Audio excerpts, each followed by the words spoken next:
How to fix Wi-Fi network name not showing in Android phone.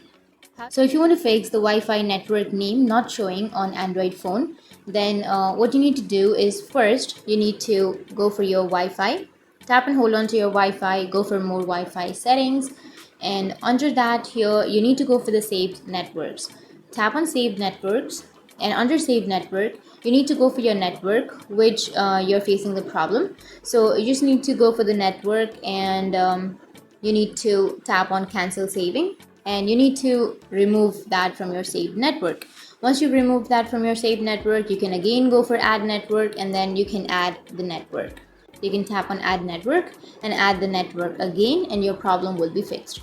But if that still doesn't fix your problem, then you just need to reset your network.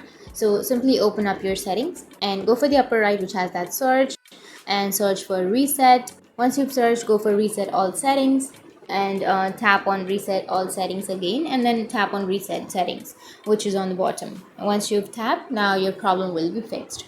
So these were the fixes on how you can fix the Wi-Fi network name not showing in Android phones. And if you have any questions, feel free to comment below. Thanks for watching.